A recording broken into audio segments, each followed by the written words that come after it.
Hey people, what's up? It's Jameel, and I just want to go a little bit over contract stalking. And when you really look at contract stalking, also known as gang stalking too, it's the same thing. Gang stalking, group stalking, contract stalking, the same thing. When you look at this phenomena and you look at how it's used for intimidation and it's used for the purposes of terrifying an individual, you can see how there's a close relation to serial murders because that's what serial killers do. Like a lot of serial killers do the same thing that contract stalkers do. Because Ted Bundy, he would have his victims under surveillance for weeks. Ted Bundy had excellent surveillance skills where his victim that he was going to murder, he would have them under surveillance for a long period of time, and then he had all sorts of gadgets and tools to commit his murders, his criminal operation professionally.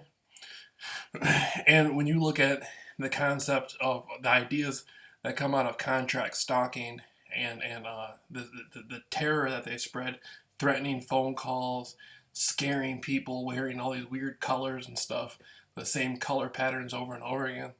That reminds me of like snuff film.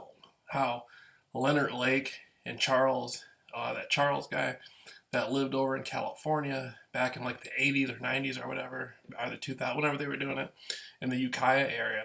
They were spying on all their neighbors. They had their neighbors under surveillance, and they were murdering their neighbors and murdering the children. They were kidnapping the children, and they were recording snuff film and selling it. And that's what, when you come to the contract stalkers and gang stalkers, anybody who can sit there and repeatedly terrorize somebody, that's the same mindset of somebody who does child porns or snuff films or serial murders. It's the same mentality, you know?